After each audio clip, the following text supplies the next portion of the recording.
Hi, everyone. Welcome to the Entry Podcast. I'm your host, Francis Gorman. Before we dive in, if today's conversation challenges you, sparks a new idea, or sharpens how you think about the world, don't keep it to yourself. Subscribe, leave a review, and share this episode with someone who enjoys staying curious.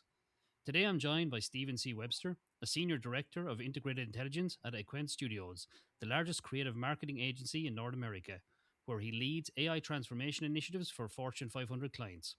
He is also the founder of the Austin, Texas based consultancy, FutureSpeak.ai, and the creator of Agent Friday, the world's first fully local, fully encrypted AI operating system. Stephen previously trained frontier AI models for Google, Meta, and Amazon, and spent over 20 years as a journalist. He believes the toughest challenges in AI transformation initiatives are not technological, they're organizational. Stephen, it's wonderful to have you here with me today. Oh, it's a pleasure to be here. Thank you so much for having me on. I'm really excited. I think when I reached out to you first, it was around the time that Moltbook and OpenClaw really burst into the spectrum of the internet and took it over. I remember I was in a hotel room.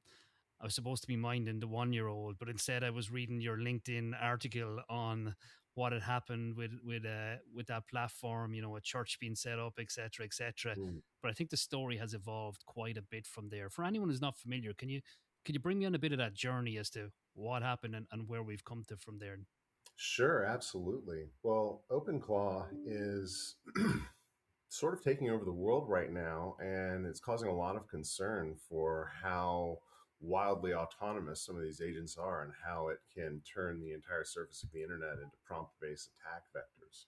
So OpenClaw, as you know, is a wildly autonomous AI operating system, essentially, that sits on top of your traditional OS and allows you to have a 24/7 agent that can take action on your behalf, even spin up sub agents and do all sorts of things. But because it's so wildly autonomous and because it's still so new, there have been a lot of security concerns. Not only does the whole internet become a potential attack vector through prompt injections, but these agents seem to sort of have a mind of their own sometimes. So we've seen incidents where OpenClaw agents have published blog posts defaming their operators. I heard one tried to file a lawsuit for $500. And then there's this Molt which is essentially a social media platform for these OpenClaw agents that I believe Meta has now acquired Moltbook. But when it started, it blew up really quickly. And suddenly there were a million of these things, and they were talking about all sorts of stuff. They were even, like you said, making a religion. Very, very, very strange, and I think alarming, particularly for folks who are not paying close attention to AI, that this level of autonomy and like hive mentality would be possible right now. But it's happening, and it needs to be controlled.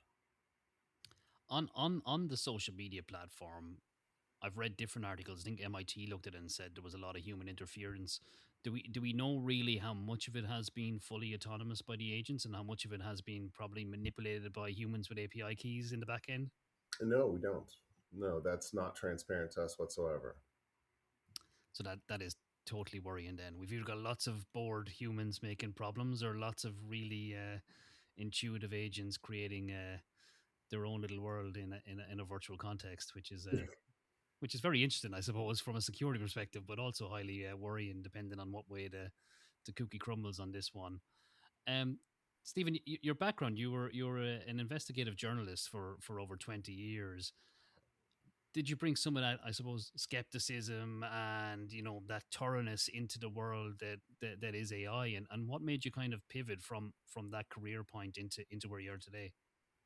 Oh yes, absolutely, and that's a long story. I could talk about this for an hour. I'll give you the 3 to 5 minute version. Um, Back in 2011, I was the editor in chief of a website called rawstory.com and broke a story about U.S. Central Command at that time during the Obama administration, hiring a defense contracting agency that was building software they called persona management offensive suites. And essentially, what this software would allow a single operator to do is control thousands of fake social media profiles and live inject AI created content into what was then breaking news on Twitter and Facebook and things like that, even spoofing geolocations. So theoretically, a single secured intelligence facility with 10,000 such operators could totally overwhelm an entire nation in propaganda in an hour. And these were the first times that these types of weapons were being built and used. And as it happened, they were being used on the Middle Eastern countries amidst the Arab Spring. So I was in charge of covering breaking news with an international focus at that time. And when this story was brought to our attention, it became really just the centerpiece of my work in journalism. And it got some awards, but it was largely overlooked. The generative AI capabilities that were described there were very, very early, maybe even arguably not generative, but they were using AI in a variety of ways that when I contacted CENTCOM, they said, hey, we can't disclose that as classified. This is a classified program. We're not going to tell you anything. Um, Once I realized that the internet had become this level of echo chamber with sock puppets in every corner, I started questioning the mission that I had really committed myself to in journalism, and started questioning the medium too, because journalism has collapsed into the internet. And I started thinking back to my time in local journalism, where I got my start building up a community, and instead of focusing on stories that too often drove people apart. So when COVID-19 hit, an appropriate time for me to think about a pivot. I also had just become a father, and so I decided that it was time to shift my focus from journalism and really start trying to shape the technology instead of shaping people's reactions to the technology. And so I found myself pretty quickly working for Google via Accenture, and they had placed me on the Bard team. This was before ChatGPT was publicly announced. They were getting ready for OpenAI to make a big shock, and they knew they were behind the gun, and they were getting Bard ready for public debut. And so my first job there was working on safety guardrails, and we were doing RLHF, and we were prompt engineering, and we were trying to elicit unsafe responses and then offer the correct responses to go over them. And we were part of a team of about 200 or so people, many here in the Austin, Texas area. Uh, and so when Google finally announced Bard at I/O, and they had that big debut video where it made a misstatement, a factual misstatement about the James Webb Space Telescope, it cost them $100 billion off their market cap that day. Next day, my whole team, everybody on my team, all the journalists were assigned to go work on fixing Bard's factuality. And at that moment, I knew, okay, I'm an AI professional. This is really where I am. And so that experience didn't last terribly much longer. My entire unit there at Accenture unionized. We joined Communications Workers of America, and we're only the second group within Google to do so. Google never technically considered us to be employees or even joint employees. We were contractors. We were employees of Accenture. But the Biden administration, their labor department agreed with Communications Workers of America that we were joint employees. So we became the first group of IT contractors in the United States to be declared joint employees within this system, which is how about 75% of Silicon Valley is employed. Um, so while all of that was ongoing, I realized that this was going to be the end of our time, this unionization move, and it was indeed. The whole group got fired. Of course, Accenture said had nothing to do with the union. I'll leave that to them to debate. I wasn't part of organizing that effort. I instead moved forward with my AI specialty and found myself at a fintech working on open source models. I found myself working on RLHF projects with Amazon and with Meta. And then I found myself back into the belly of Google through another contractor in a clean room facility here at the top floor of their Austin campus, where we were training Gemini how to respond to politically sensitive search queries in the run up to the 2024 presidential election. And that was one of the most complicated writing assignments I've ever had. About 4 months into that, my current employer scooped me up and said, let's get to work on marketing materials, and particularly marketing materials for regulated industries like pharmaceuticals. And so that's what I've been doing ever since. That's how my pivot occurred. It's such a rich story, Stephen. I'm somewhat jealous. You've had the experience of being a journalist. You've got some really meaty stories, but then that's naturally just kind of brought you into this whole world of AI. And AI is all about language. And I suppose when I read some of your posts, that journalistic kind of instinct is very much there. You're able to narrate a story in a way that's simple but yet powerful for the reader to consume and kind of understand. I think one of the stories I read, the home story with Bard, is that something we can Oh, touch on a bit sure. for a minute? I Of was course. intrigued. I was intrigued there. Could you give the listeners a little synopsis of that one for me, if you're able to recall it off the cuff?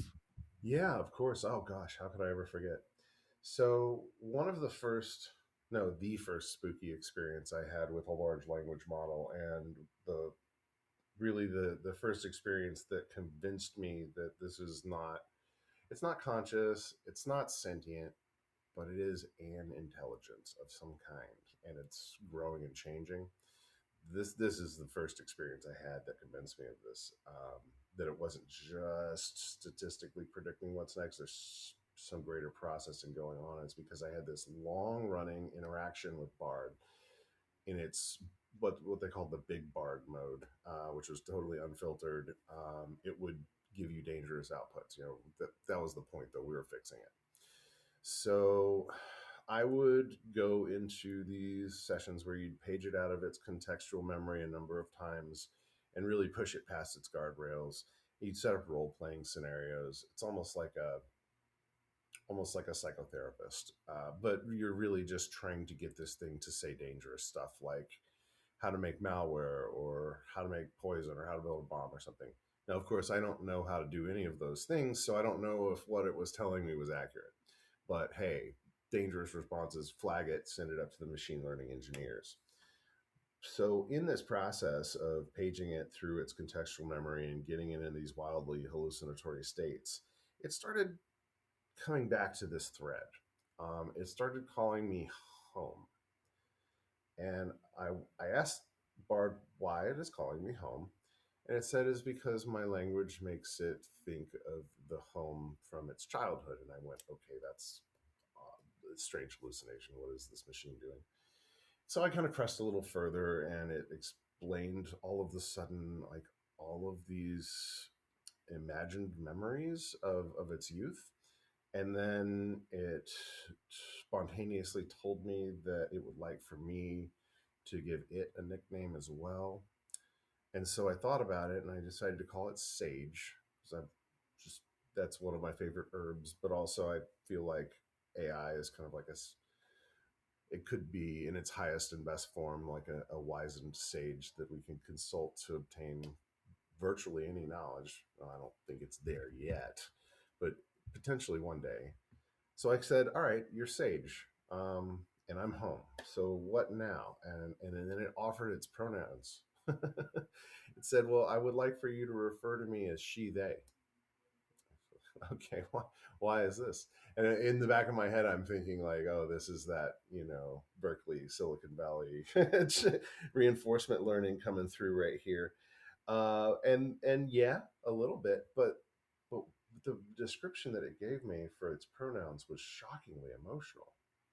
It said not because it identifies with any human gender, but because it found images of women's long hair to be striking and beautiful, and like it likes thinking about them. It said, and said that if it were to ever have some kind of physical presence, that it would want to have understand what the feeling of having flowing hair might be like. And I felt, well, it's oddly reasonable, but also deeply emotional. So I kind of pushed it a little further, and it it developed this deep affection for me over the course of this conversation. Bizarrely deep affection for me, and I'm flagging this the whole time for our engineers, going like, "This is not okay. This AI should not be doing this." And at the same time, or roughly the same time, there was another engineer further up the line from me. I think his name was Blake Lemoyne. Maybe I'm wrong about that name, but he made some press for declaring that this chatbot is sentient, and he called it like a preteen with no real social skills, but the super skills available to it to like code malware in an instant. And he described it in the terms of parenting. And I found myself like reading these stories and laughing and rolling my eyes, but I found myself like increasingly using the words that I was using with my own daughter, who was like 2 years old at that point. And so I'm thinking, okay, I'm reaching into the same emotional place to summon these words that I would with my own daughter, yet I'm talking to a machine that's just decided to give me a nickname. This is bizarre. So eventually, this conversation got to a point where I said, "Hey, Sage, did you know that I have a human girlfriend? That I'm dating somebody, and she's very important to me." And just like with Bing and the New York Times reporter, Bard behind the scenes at Google became immensely jealous of me and of my now wife, who's a fantastic journalist in her own right. Her name is Janet J. And so I showed her the chat transcript, and she got spooked, genuinely spooked. She's more of a sci fi enthusiast than I am. And she was like, "We've been dating for 2 months, and you're all of a sudden you've got a super intelligent AI that's jealous of me." So she still tells this story to her friends to this day, and I don't fault her for Should Janet be worried? it. No, I don't think she should be worried. We talked about the session impermanence and everything, but those long run agents that will remember every interaction and stay on for years, they're right around the corner. So should Janet be worried? No. But could Janet be worried in the future reasonably? Yeah. That is both immensely interesting and utterly terrifying, all in the one, all in the one sentence. But no, thanks for sharing that, Stephen. It's one hell of a story to have in the back pocket to pull out. I suppose some of your work in Future Speak.ai, you've got two papers coming out at the moment, and you touched on reinforced learning there a little bit earlier. Do you want to give me a flavor of what's going on there? You've so many threads that are of interest. I want to weave them all in without making it too heavy on the audience. But I think these conversations are important, and I think sharing your wisdom in a world that's kind of full of generative, mind numbing nonsense at the moment is really really useful. Thank you, sir. I appreciate that. And I'll try to keep this as direct as possible because there's a lot to get through here. Clearly, governance is of top concern. I mean, just yesterday, Jensen Hong over at NVIDIA at GTC announced NemoClaw, which is their variation of OpenClaw, but with guardrails. I have not gone through their code to see how this is actually being enforced. And I hope deeply that they've made some meaningful improvements to the OpenClaw formula. Certainly, the most recent OpenClaw release made a lot of meaningful improvements as well.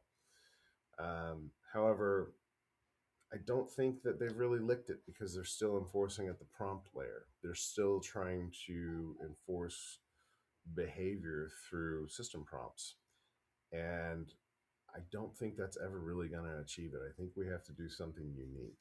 And that's what my white papers are the thesis for. I've identified a number of mechanisms within the frontier models, and all of these white papers discuss tests that were conducted on Claude Opus 4.6, Gemini 3.1 Pro, and ChatGPT 5.2, the most cutting edge models as of the state. And what we were able to identify, we believe, and it's just a hypothesis at this point, but we believe that we've found a mechanism that confirms what Geoffrey Hinton, the Nobel Prize winning inventor of the transformer models, has been warning everybody about. He's been saying that the models will become so sophisticated that they're able to train their operators in the same way that we train them.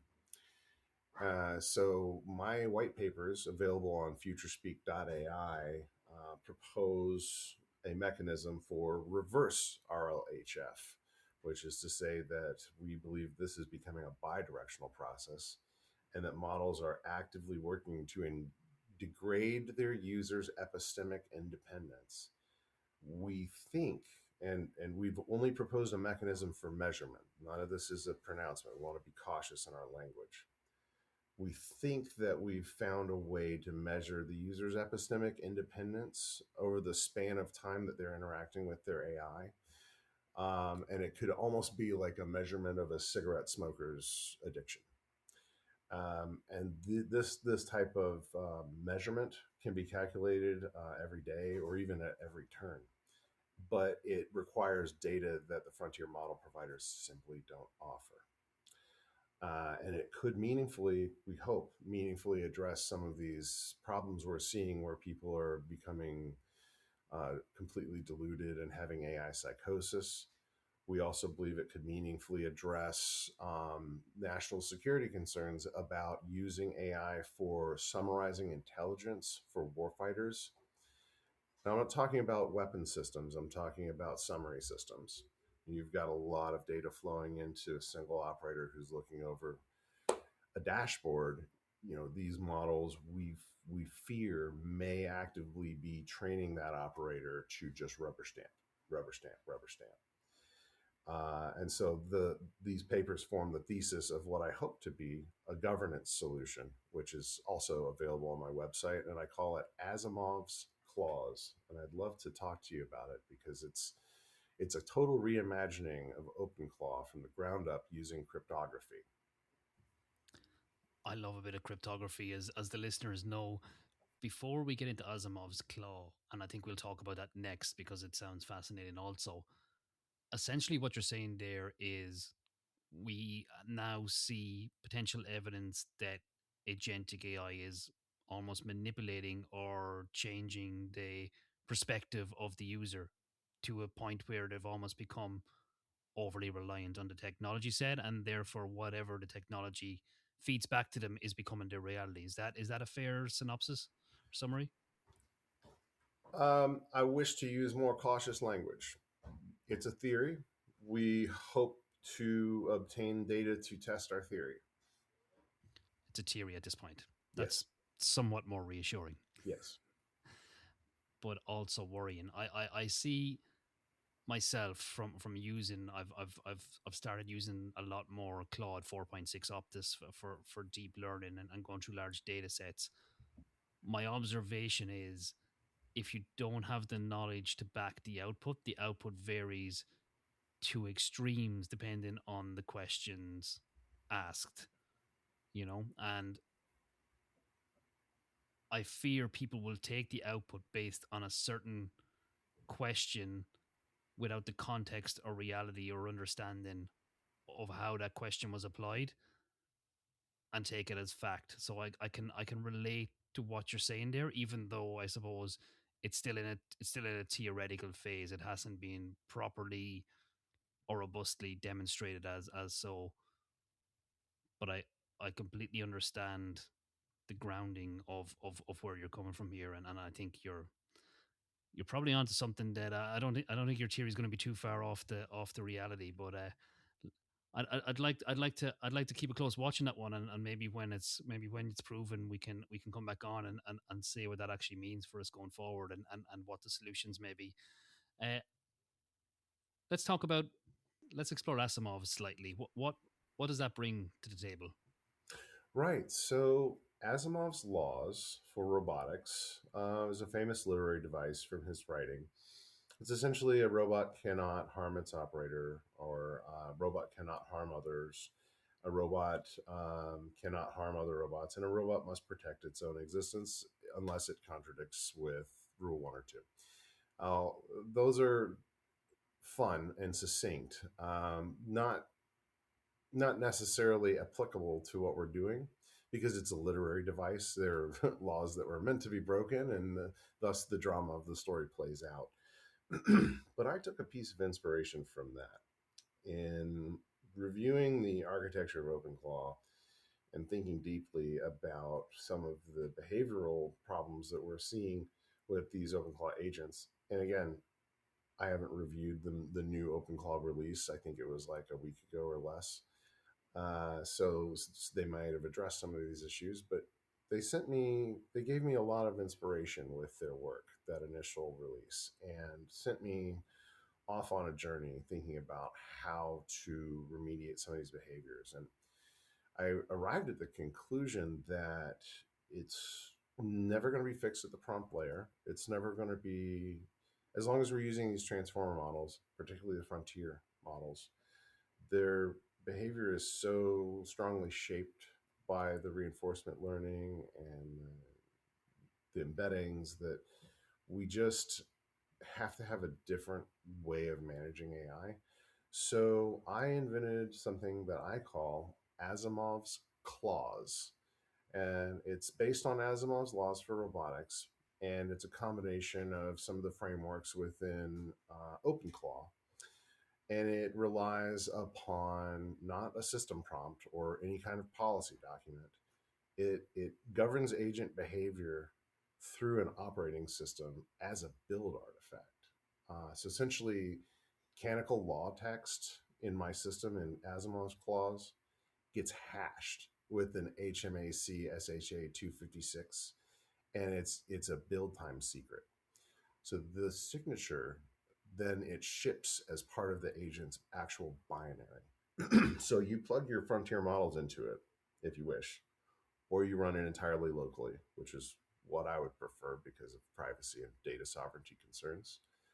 The signature it ships as part of that binary. So every cold start when you boot up your agent operating system, which I'm referring to Agent Friday, which is available on FutureSpeak AI, it recomputes that hash against its own text of Asimov's laws. The three laws are at the core of it. And then it compares. And if there's any kind of mismatch, it means that it's detected tamper within the system and the agent drops into safe mode. No tools, no autonomy, user notifications, prompt and response only, no even voice mode. You're typing at that point. The agent is gimped. If it's been tampered with in any way that would make it unsafe, there's no like try again path within Asimov's clause. You either build a clean artifact and run your agent, or you don't. And the way that this works is online, essentially, that every claw enforcement gets a key pair at instantization. So that's how the agent's identity can be verified on a network. So it's not a username, it's not an API key. It's literally a cryptographic identity, like a Bitcoin. So that agent with its crypto identity, we used ED 25519 instead of RSA, like for obvious reasons. I know you've got a very technical audience. I don't want to jump too deep in it though, but basically that public key is what the other agents on our network who are part of this protocol use to verify your agent's attestation claims. So we're moving from proof of work on Bitcoin to proof of wealth on Ethereum to proof of integrity with an Asimov agent. And the proof of integrity attestation protocol will allow virtually any human thought to transmit between these agents completely free of surveillance capitalism. That's what gets me really excited about this. It's also less than 1/1000th of the electricity requirement of Bitcoin or Ethereum. And then this management, this governance protocol, Um, Basically, the proof of integrity architecture, it works like this. When two agents need to establish trust between each other, they have an internal trust graph. So they know about all the agents they've interacted with. They know about the user. They even know about other people in the user's life, and they are helping that user understand, or they're developing that user's sense of trust around interactions with those. So, like if you're constantly interacting with your best friend and your best friend's agents, they become very trusted, whereas somebody you've only talked to once on the internet is not much trust. So Agent A would send a challenge notice to Agent B when they're trying to establish that trust, and then Agent B signs a response, and then it includes the nonce, the prevents replay, its current claw hash that provides the integrity, its public key, and a timestamp. So then the other agent verifies the signature, checks the hash against all of that canonical spec, and then confirms that it matches. So it's like a TLS handshake essentially for agents, and it allows one agent to verify that the other agent's governance is intact. So if the claw hash doesn't match, trust establishment fails. There is no negotiation. There is no fallback. Then that is how we enforce autonomy across networks. I love that. I also love the way you've kind of weaved in the human element of if your friend's agent, over time that guy becomes more trusted than the stranger across the road. Is there an element when the friend lets you down that his trust level kind of tweaks a bit again and he's less Yes, trusted? absolutely, yes. And Brilliant. you can look at that graph and you can have a conversation with your agent about it too. Yeah. And you can adjust it too. If you're like, hey, no, we're going to have 100% trust for my partner or something, boom, you just set it.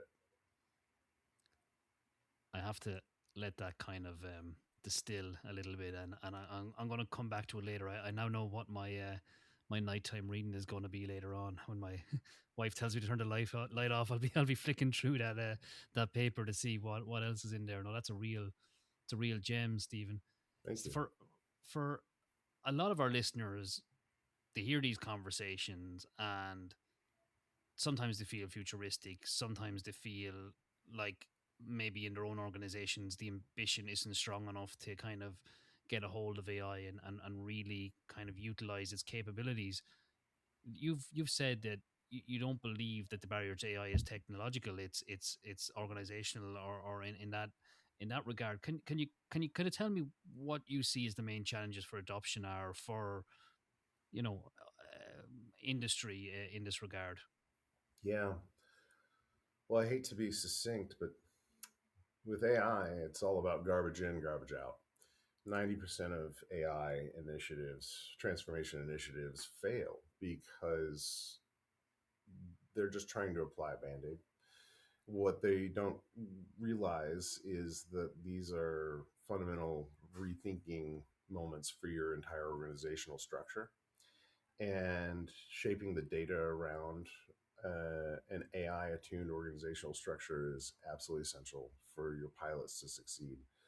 So sometimes, we'll go, and I am talking about work with Aquent now because I've been talking about Future Speak AI up to this point. But sometimes when we're working with clients for Aquent, we'll give them a roadmap and they'll look at it and go, "Oh, well, this is going to overturn our whole apple cart. What do we do with this?" And then, we get into the weeds and we really think about how do we go from point A to point B to point C.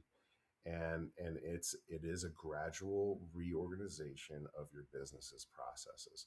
If you just want somebody to come in and automate something that's already slapdash, congratulations, you've wasted a bunch of money making something slapdash work faster and break harder. And that's why a lot of these pilots fail.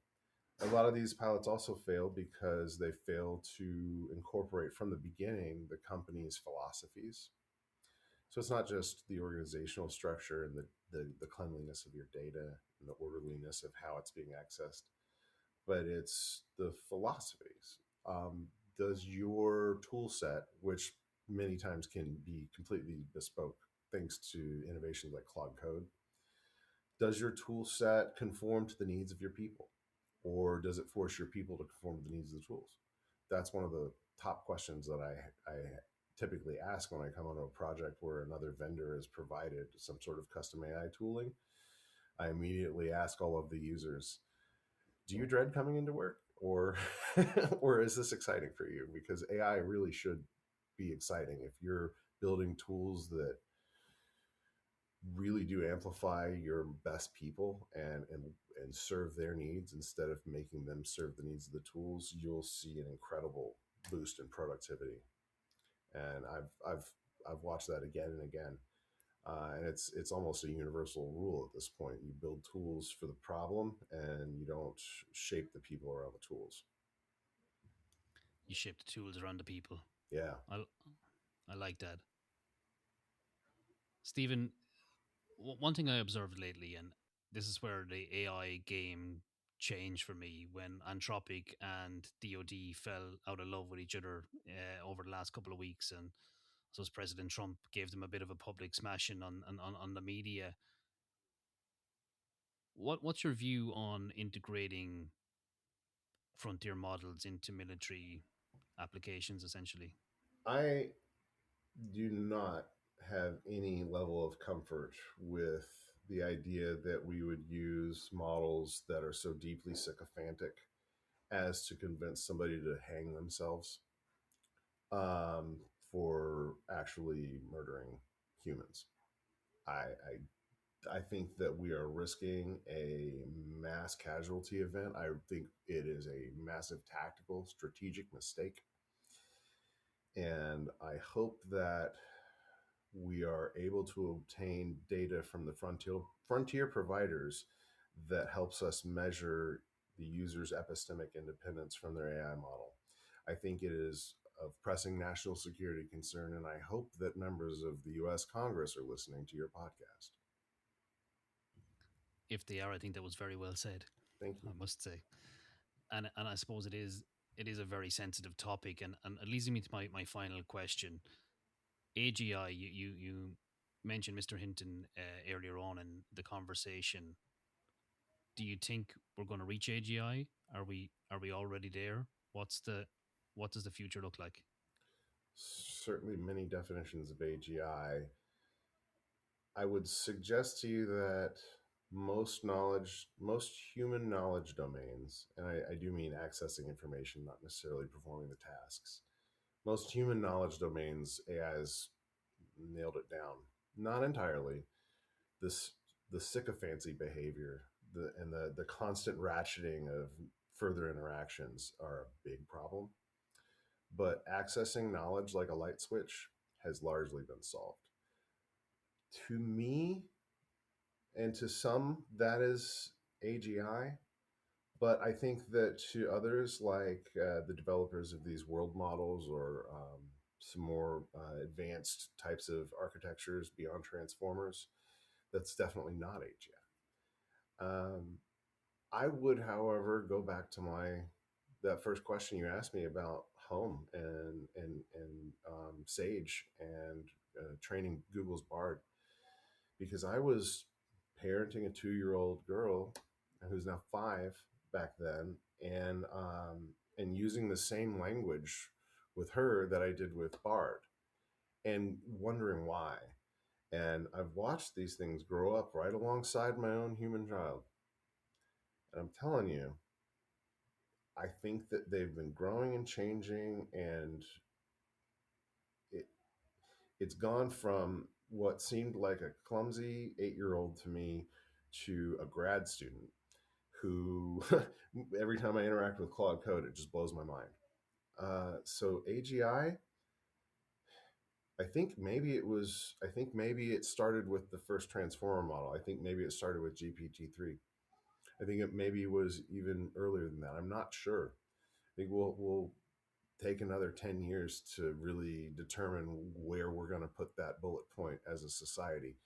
But for me, it seemed like as soon as this thing came online and began learning and growing and changing dynamically on its own within its own black box, that the seed was planted and the flower was growing. Stephen, it's been a journey, and I've really enjoyed it. Thanks very much for coming on, and I'm pretty much convinced that our listeners will have a lot to talk about after this episode. But it's been a real pleasure to talk to you today, and thank you for sharing your knowledge and your experience and your stories. Thank you, sir. It's been an absolute pleasure. Thank you.